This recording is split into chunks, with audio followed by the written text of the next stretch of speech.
मुद्दा भारतीय जनता पार्टी का क्या है? हिंदू, मुसलमान, मंदिर, मस्जिद, संघ की अजान सुनाई देगी कि अजान की अजान सुनाई देगी? दाढ़ी टोपी वाले इस मुल्क में सर उठा के जी पाएंगे कि नहीं जी पाएंगे, क्योंकि मोदी की सरकार उसको उल्टा टांग के मारेगी। बुलडोजर की राजनीति, मोदी जी बदलने की बात कर रहे हैं तो जिस तिरंगा को वो 26 जनवरी और 15 अगस्त को लहराते हैं, फिर उस तिरंगा को भी बदलना पड़ेगा, क्योंकि वो भी मुसलमान ने बनाया है। सुरैया बेगम एक मुसलमान औरत थी जिसने राष्ट्रीय ध्वज को जो है बनाया है। खुद प्रधानमंत्री जी ने कहा है कि 4 तारीख के बाद चुन चुन के जो है बदला लेंगे, और ये उनका जो है जिसको बोलते हैं कि उनकी गारंटी है। तो ये धमकाने वाली बात अगर मोदी प्रधानमंत्री करता है और देश का होम मिनिस्टर करता है तो ये अपने आप में बहुत शर्म की बात है।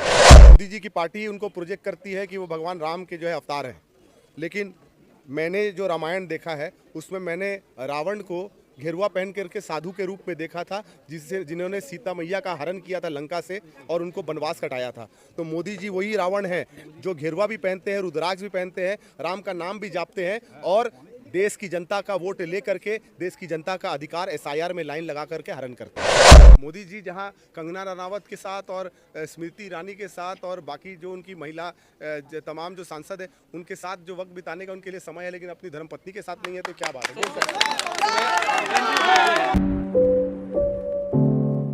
इस वक्त मैं मौजूद हूँ बंगाल की राजधानी कलकत्ता में। हमारे साथ बातचीत करने के लिए मौजूद हैं फैज़ अहमद खान साहब, जो कि MLA जावेद अहमद खान साहब के बेटे हैं। ये लगातार भाजपा के उन तमाम सवालों का बेबाकी से जवाब दे रहे हैं। आज हम इनसे जुड़ते हैं और बातचीत करते हैं, जानने की कोशिश करते हैं इनकी विधानसभा में क्या माहौल चल रहा है। फैज़ साहब, हम देख रहे हैं लगातार आप भाजपा के उन तमाम सवालों का जवाब बड़ी बेबाकी से दे रहे हैं, कैसे देख रहे हैं? एक तरफ भाजपा की पूरी मंडली है, प्रधानमंत्री हैं, गृह मंत्री हैं, डिफेंस मिनिस्टर हैं, योगी आदित्यनाथ हैं, हिमंता बिस्वा शर्मा हैं, तमाम MLAs हैं। उन चुनौतियों का सामना कैसे कर रहे हैं जहां एक तरफ तमाम मंडली पड़ी हुई है, आप अकेले पड़ नहीं रहे, महसूस नहीं हो रहा आपको? देखिए, सितारों से जड़ी हुई team Bharatiya Janata party 1 number player से लेके 12 नंबर प्लेयर तक जो बेंच पे बैठा हुआ है और उसके साथ जो एक्स्ट्रा भी है, सभी जो है स्टार प्लेयर है अपने आप में।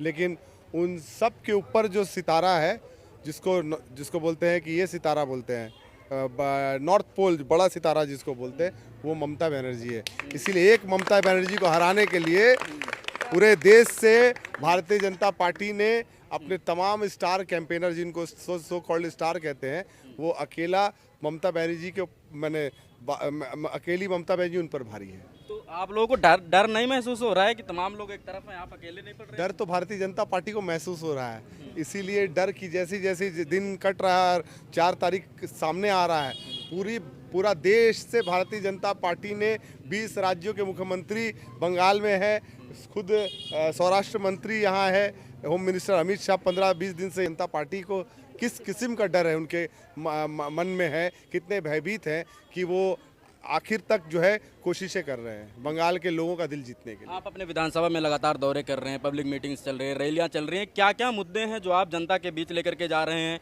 महिलाओं से भी आप बातचीत कर रहे हैं, तो ऐसे क्या मुद्दे हैं जो आप जनता के बीच रख रहे हैं और जनता आप पर क्यों भरोसा करे? देखिए, मुद्दा तो भारतीय जनता पार्टी ने उठाया है, हम तो उन मुद्दों का जवाब देने के लिए आए हैं। मुद्दा भारतीय जनता पार्टी का क्या है? हिंदू, मुसलमान, मंदिर, मस्जिद, संघ की अजान सुनाई देगी कि अजान की अजान सुनाई देगी? दाढ़ी टोपी वाले इस मुल्क में सर उठा के जी पाएंगे कि नहीं जी पाएंगे, क्योंकि मोदी की सरकार उसको उल्टा टांग के मारेगी? बुलडोजर की राजनीति और पाकिस्तान की राजनीति और बांग्लादेशी और रोहिंग्या की राजनीति, इसके अलावा तो भारतीय जनता पार्टी के पास कोई एजेंडा ही नहीं है। तो उन सब चीज़ों का जवाब जो है हम लोगों के सामने दे रहे हैं कि आज भारतीय जनता पार्टी को सिर्फ नफरत के अलावा बेचने के लिए और कुछ नहीं बचा है। और ममता बनर्जी जो है आज के दिन में लोगों के पास जा रही है ये बताने के लिए कि जिस तरीके से मोदी सरकार ने, भारतीय जनता पार्टी ने बंगाल के लोगों की जो है इज्जत के साथ खिलवाड़ किया है, क्योंकि बंगाल के लोग जो है पढ़े लिखे लोग हैं। बंगाल के लोग इस तरह की जो है बातों को पसंद नहीं करते, नकारते हैं, स्वीकार नहीं करते हैं। और बंगाल के लोग जो है हिंदू मुसलमान की राजनीति को पसंद नहीं करते। यहाँ के जो हमारे बंगाली भाई बहन हैं वो हमेशा ये रविंद्रनाथ टैगोर की मट्टी है, ये आपका स्वामी विवेकानंदा की मट्टी है, नेताजी सुभाष चंद्र बोस की मट्टी है। वो नेताजी जिसके खुद जय हिंद फोर्स के जो कमांडर थे वो एक मुसलमान थे। तो मोदी जी किस चीज़ को बदलेंगे? अगर मोदी जी बदलने की बात कर रहे हैं तो जिस तिरंगा के नीचे, जिस तिरंगा को वो 26 जनवरी और 15 अगस्त को लहराते हैं, फिर उस तिरंगा को भी बदलना पड़ेगा, क्योंकि वो भी मुसलमान ने बनाया है। सुरैया बेगम जो है, सुरैया बेगम एक मुसलमान औरत थी जिसने राष्ट्रीय ध्वज को जो है बनाया है, तो मोदी जी क्या तिरंगा भी बदल देंगे? लेकिन मुसलमानों से उन्हें दिक्कत नहीं है ना, वो तो आपको लगातार जवाब दे रहे हैं। प्रधानमंत्री आए, हुगली घाट पर गए, मुस्लिम नाविक से मिले, उनसे मुलाकात की, गले लगाए और कहा मिलजुल कर रहिए, तो फिर परेशानी कहाँ आ रही है? आपका नाम क्या है? अहमद। आपका नाम क्या है? औरंगजेब। आपका? सैफ। तो ये आपको खुद नहीं समझ में आ रहा है कि मोदी जी इनडायरेक्ट मैसेजिंग क्या करते हैं? मोदी जी क्या कह रहे हैं? कट मुल्ला किसको कह रहे हैं? हमको, आपको कह रहे हैं कि किसी भूत को कह रहे हैं? अजान की आवाज़ कौन सा धर्म सुनता है? किस किस किस किस धर्म की बात कर रहे हैं मोदी जी? मुसलमानों की? आप एक तरफ मुसलमानों को गले लगा रहे हैं और दूसरा तरफ मुसलमानों को मजाक उड़ा रहे हैं, उनके असमत के साथ खेल रहे हैं, उसके खुदाओं को, उसके जिसको बोलते हैं मदारिस और मसाजिद को तोड़ने की बात कर रहे हैं, और फिर आप ढोंग कर रहे हैं लोगों के सामने। किस तरीके का ढोंग?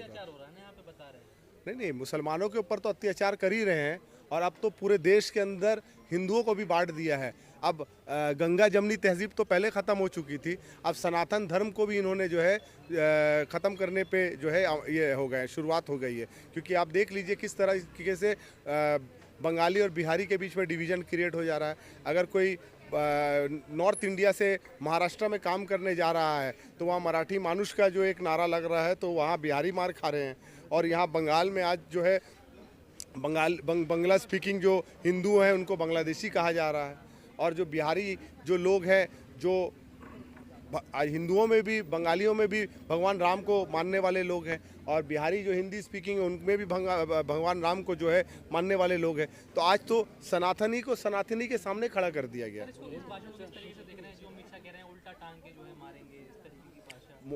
खुद प्रधानमंत्री जी ने कहा है कि 4 तारीख के बाद चुन चुन के जो है बदला लेंगे, और ये उनका जो है जिसको बोलते हैं कि उनकी गारंटी है। तो ये धमकाने वाली बात अगर मोदी प्रधानमंत्री करता है और देश का होम मिनिस्टर करता है, तो ये अपने आप में बहुत शर्म की बात है और तवज्जो की बात भी है। लेकिन सर, आप मुसलमानों की इतनी मजबूती से आवाज़ उठाते हैं, आपने देखा होगा इसी बंगाल में उत्तर प्रदेश के मुख्यमंत्री आते हैं, वो कहते हैं कठमुल्लापन की भाषा नहीं चलेगी, उर्दू को बंद कर दिया जाएगा, सिर्फ और सिर्फ बांग्ला चलेगा। हेमंता बिस्वा शर्मा आते हैं, वो लगातार मुसलमानों के खिलाफ हेट स्पीच देते हैं। तो ये मुख्यमंत्री की पद पर बैठे हुए लोग ये मुसलमानों के खिलाफ जो लगातार भाषण दे रहे हैं, इसको कैसे देख रहे हैं आप? देखिए, उर्दू मुसलमान का लैंग्वेज नहीं है, उर्दू नेशनल लैंग्वेज है, राष्ट्रीय लैंग्वेज है। अमंग मेनी लैंग्वेजेस, इंडिया में बहुत सारे धर्म के लोग रहते हैं, भाषा के लोग रहते हैं, तो उर्दू, हिंदी, बांग्ला, आपका जिसको बोलते हैं कि अदर जो लैंग्वेज, ट्राइबल लैंग्वेजेस बहुत सारे हैं, ठीक है। तो सब लैंग्वेजेस की मान्यता बराबर संविधान ने दी है। तो उर्दू कोई बोलने के लिए किसी को मजबूर नहीं कर रहा है। यहाँ उर्दू बोलने वाले उर्दू बोलेंगे, बांग्ला बोलने वाले बांग्ला बोलेंगे, हिंदी बोलने वाले हिंदी बोलेंगे, जिसको जो उनकी तहजीब है, गंगा जमनी तहजीब को अपना फॉलो करेंगे। मोदी जी कौन सा हिंदुस्तान बनाना चाह रहे हैं? गांधी का हिंदुस्तान कि गोडसे का हिंदुस्तान? एक और सवाल, वो कह रहे हैं हम लगातार आपके रैलियां कवर कर रहे हैं, आपके पिताजी उस दिन पदयात्रा कर रहे थे, हम गए उनके पदयात्रा में, जबकि वो मुस्लिम है, एक हिंदू महिला ने उन्हें तिलक लगा करके स्वागत किया। ऐसा हिंदुस्तान में बहुत कम देखा जाता है। आपने वो जनता, आपने या आपके पिताजी ने जनता के बीच ऐसा कौन सा बीज बोया है जो हिंदू और मुसलमान सब मिल करके आपको इतना प्यार दे रहे हैं? देखिए, ये जो नफ़रत का जो बीज मोदी जी ने बोया है, ये भारतीय जनता पार्टी ने ये इस तरह का जो है वातावरण तैयार किया देश में। इससे पहले देश में कभी भी कोई हिंदू मुसलमान के अंदर कोई फ़र्क नहीं था। आज मेरी उम्र 42 साल हो गई है, देश को स्वाधीनता मिले 75 साल से ज़्यादा हो गए हैं। कभी आपने महसूस किया है कि कभी कोई हिंदू भाई और मुसलमान के बीच में कोई झगड़ा था? ये झगड़ा तो सिर्फ वोट की राजनीति करने के लिए भारतीय जनता पार्टी ने, मोदी ने, और आरएसएस का जो एजेंडा है उसको पूरा करने के लिए मोदी का लगाया हुआ है, योगी का लगाया हुआ है, और भाजपा का लगाया हुआ है। मुसलमानों और हिंदुओं के बीच में तो कभी कोई फ़र्क नहीं था। आज गांधी जी जिसको बोलते हैं कि जब आंदोलन का, जब गांधी जी ने नारा लगाया था, तो वहाँ मौलाना अबुल कलाम आज़ाद भी मौजूद थे, उन्होंने भी जो है पद यात्रा की थी, और जिसको बोलते हैं कि क्विट इंडिया मूवमेंट में साथ दिया था। लेकिन जिन्होंने साथ नहीं दिया था वो जनसंघ था, जनसंघ ने देश की स्वाधीनता के 50 साल तक अपने हेडक्वार्टर में देश का तिरंगा नहीं लहराया था, और वो आज राष्ट्रवाद की बात करते हैं, वो संविधान की बात करते हैं। जो संविधान को बदलने की बात करते हैं वो संविधान की बात करते हैं। संविधान को तो चूमते हैं मोदी जी। उस पर कसम खाया, उन्होंने शपथ लिया है, झूठा शपथ लेकर के उन्होंने कहा है कि मैं जो हूँ अपने एफिडेविट में कहा कि मैं शादीशुदा नहीं हूँ, अनमैरिड हूँ। लेकिन आज हम लोगों ने देखा कि यशोदा बहन ने आकर के मोदी जी जब जीते उसके 2 महीने के अंदर एक औरत ने टीवी में आकर के ये जिसको बोलते हैं खुद ही बताया, बयान दिया कि मैं मोदी जी की स्त्री हूँ, पत्नी, धर्म पत्नी हूँ। तो जिन्होंने अपने घर देश के लिए त्याग दिया ना, वो तो उन्होंने कहा, उन्होंने त्यागा कहा, उन्होंने तो स्वीकार करने से जो है इनकार कर दिया। अगर त्यागते तो वो ये कहते कि मेरी पत्नी धर्म पत्नी थी, मैंने देश के खातिर अपने घर को छोड़कर मोक्ष ये कर लिया, जैसे गौतम बुद्ध ने मोक्ष ये कर लिया था। लेकिन मोदी जी ने तो मोक्ष नहीं अपनाया। मोदी जी जहां कंगना रनावत के साथ और स्मृति ईरानी के साथ और बाकी जो उनकी महिला तमाम जो सांसद है उनके साथ जो वक्त बिताने का उनके लिए समय है, लेकिन अपनी धर्म पत्नी के साथ नहीं है, तो क्या बात है।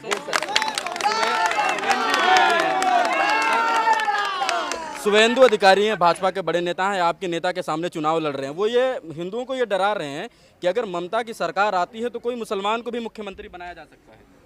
देखिए, सबसे पहला अगर सरकार मुसलमानों की अगर बनाई थी, बंगाल में 1937 में कॉन्स्टिट्यूएंट असेंबली बनाया गया था ब्रिटिश के टाइम पे, जब अंग्रेज़ की सरकार थी, तो उस वक्त कॉन्स्टिट्यूएंट असेंबली फॉर्म किया गया था। तो आज उस वक्त किसने फॉर्म किया था? एक तरफ सुहरावर्दी थे जो इन मुस्लिम लीग के नेता थे, और दूसरे तरफ आशुतोष मुखर्जी थे जो श्यामा प्रसाद मुखर्जी बीजेपी के फाउंडर थे, उनके साहबजादे थे। और आशुतोष मुखर्जी की पार्टी का नाम क्या था? जनसंघ। उस वक्त आरएसएस नहीं था, जनसंघ था। तो आज उन्होंने सरकार गठन करने के लिए जनसंघ ने जिन्ना की पार्टी, जिसको मुस्लिम लीग कहते हैं, और जिस पाकिस्तान की बात करते हैं जहाँ मोदी जी बिरयानी खा करके आते हैं, उसके साथ उन्होंने हाथ मिला करके बंगाल में 1937 से 1940 तक कॉन्स्टिट्यूएंट असेंबली फॉर्म किया था। तो ये बात मोदी जी या जनसंघ या आरएसएस के लोग नहीं कह सकते हैं कि उन्होंने मुसलमान मुख्यमंत्री नहीं बनाया, जबकि उन्होंने 1937 में बंगाल में सुहरावर्दी के साथ मिल करके मुसलमान मुख्यमंत्री कॉन्स्टिट्यूएंट असेंबली में भेजा था। लास्ट सवाल सर, लास्ट सवाल। हिंदू मुस्लिम की जो राजनीति है जो भाजपा कर रही है, बंगाल में कितना असर पड़ने वाला? चूंकि हमने देखा उत्तर प्रदेश में सरकार बन गई, हिमंता बिस्वा शर्मा सरकार बना रहे हैं, मध्य प्रदेश, राजस्थान, सब ये जो फॉर्मूला है हिंदू मुस्लिम का, इसी के बल पर लगभग भाजपा सरकार बना रही है। अब तो हिंदू मुस्लिम का फॉर्मूला बंगाल में नहीं चल रहा है। यहाँ तो Bengali speaking versus non Bengali speaking के बीच में इन्होंने जिसको बोलते हैं युद्ध लगा दिया है। आज मोदी जी की पार्टी उनको प्रोजेक्ट करती है कि वो भगवान राम के जो है अवतार हैं, लेकिन मैंने जो रामायण देखा है उसमें मैंने रावण को घेरुआ पहन करके साधु के रूप में देखा था, जिन्होंने सीता मैया का हरण किया था लंका से और उनको वनवास कटाया था। तो मोदी जी वही रावण है जो घेरुआ भी पहनते हैं, रुद्राक्ष भी पहनते हैं, राम का नाम भी जापते हैं, और देश की जनता का वोट ले करके देश की जनता का अधिकार SIR में लाइन लगा करके हरण करते हैं। हम लोग का भगवान है मगर हम लोग का जो मतलब हम लोग का जो भगवान लेके जो खेला खेल रहा है वो हम लोग का हिंदू सनातन धर्म अच्छा से समझ गया है। खास करके तो बिहार का आदमी लोग समझ गया है, तो और कुछ बोलने का नहीं है। वहाँ से ही तो सब देख रहा है, सुन रहा है, तो ऑब्वियसली यहाँ पर ही तो दीदी 100% आएगी। अरे योगी जी आ गए, बोल रहे हैं भगवा लहराएगा इस बार यहाँ। तो भगवा तो हम लोग का तो सुनिए, हम लोग का तो मांग में तो सिंदूर भगवा लहराता है। सबसे बड़ा चीज हम लोग का भगवा सिंदूर है। तो हम लोग का तो क्या हुआ, तो वो तो सिंदूर से बढ़ के योगी जी अगर ममता जी आएंगे। नहीं, ऐसा कोई बात नहीं है। हम लोग यहाँ पर ही पहले से हैं, हिंदू मुस्लिम हर जात हम लोग मिल के हैं, और हम लोग मिल के ही रहेंगे। कोई भी आए और जाए, और हम लोग मिल के रहेंगे। दीदी जैसा दी है हम लोग वैसा ही रहेंगे। दीदी क्या काम किया? सब कुछ किए, सब कुछ, कितना कुछ किए, पूरा विकास किए दीदी। हम लोग का ये गली पूरा मट्टी का था, दीदी पूरा सीमेंट का बनाई है। ये गली आने के बाद पूरा अच्छा बना है। हम लोग का इतना इलाका में पानी नहीं जम दिया, मगर दीदी का आने के बाद कुछ पानी नहीं जमा। भी नेता है भाजपा के, सब कह रहे जहाँ भी जा रहे विकास नहीं हुआ है, धरातल पे पहुंचा दिया। अब सुनिए ना, जो जिसको नहीं लग रहा, आप यदि उसको यदि अच्छा भी होटल में खिला दीजिएगा, वो बोलेगा आपको झुपड़ी में खिलाया, तो आदमी का बात है ना। अब हम जहाँ रहते हैं हमको पसंद आ रहा है, तो हम तो यही चीज करेंगे ना, जो हमको ये चीज हमको पसंद है। तो अपना अपना चॉइस का ऊपर है, जिसको अपना। ममता यहाँ पर है, बाहर जो है महिलाएं निकल नहीं सकती है। अमित शाह ने भी कहा था महिला। हम लोग तो अपना दुर्गा पूजा में सारा रात घूमते हैं, सुबह घर में घुसते हैं।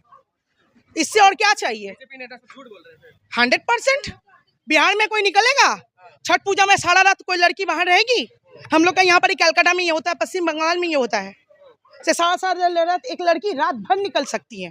सबसे सच्चे नेता है, ईमानदार पार्टी, वो क्यों झूठ बोलेंगे? भाई यही तो बात है ना। सुनिए, ईमानदार तो बोलने का बात नहीं, ईमानदारी का बात तो अलग ही चीज है। ईमानदार जब घर का आदमी नहीं होता है, जिसका विश्वास चाहिए, जो दीदी हम लोग को विश्वास दी है।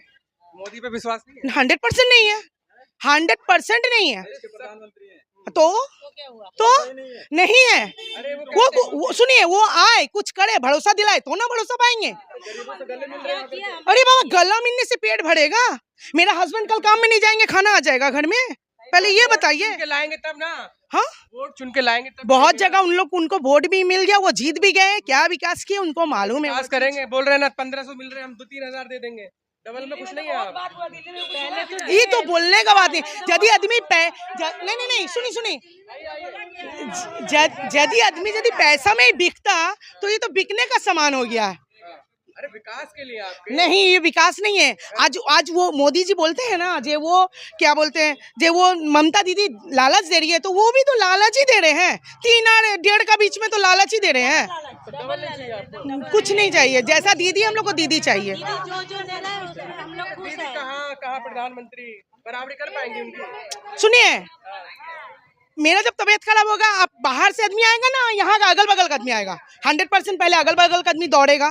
जो उनका तबीयत खराब है तो दीदी हम लोग का तो पश्चिम बंगाल का है, तो पहले दौड़ के वही आएंगी ना, प्रधानमंत्री आएगा। डबल सरकार होगी, डबल इंजन की सरकार होगी, केंद्र में मोदी और यहाँ हम लोग का पश्चिम बंगाल में जो है, हम लोग को वही चाहिए। और हम लोग को नहीं चाहिए उतना इंजन, क्योंकि हम लोग जितने मिल सक रहे हैं हम लोग खुश है, इसमें बहुत खुश है, इसीलिए हम लोग को नहीं लालच चाहिए। बुरी बला है। बहुत किया लड़की लोग के लिए किया, देख लीजिएगा हाँ पश्चिम बहुत बंगाल, किया, 10 इसीलिए हम लोग को मोदी टोटल वोदी समझ कुछ जाइए नहीं आदमी चाहिए। क्या क्या नहीं किया, वो बोलने की जरूरत नहीं है। वो बोलने दीजिए वो कह रहे ना, हैं बोलने गुंडों की सरकार दीजिए, बोलने दीजिए। यहाँ यदि नहीं, गुंडों का सरकार तो हर जगह, उनका वहाँ नहीं है। आप मानते हैं गुंडों की सरकार है? नहीं, उनका हुआ है कि नहीं, पहले ये बताइए। उनका हुआ तो गुंडा है, रेप कर रहा, उनको बना दे रहा है। और ज्यादा बोलना नहीं चाहिए। 5 तारीख को गुंडे गायब हो जाएंगे सारे। हाँ तो सरकार आएगी तो अच्छा बाबा, देखा जाएगा बाद में, देखा जाएगा ना, आने तो दीजिए ना। दिल्ली दूर है अभी, दिल्ली दूर है। 100% क्या होगा इस बार? दीदी रहेगी, दीदी है, दीदी रहेगी, 100% खेला होवे। वो तो हम नहीं बता पाएंगे, मतलब वो उसका हमको आइडिया नहीं है, मगर जो भी है हम लोग को दीदी चाहिए। कह रहे हैं 200 पार इस बार। वो तो हम नहीं बोल पाएंगे।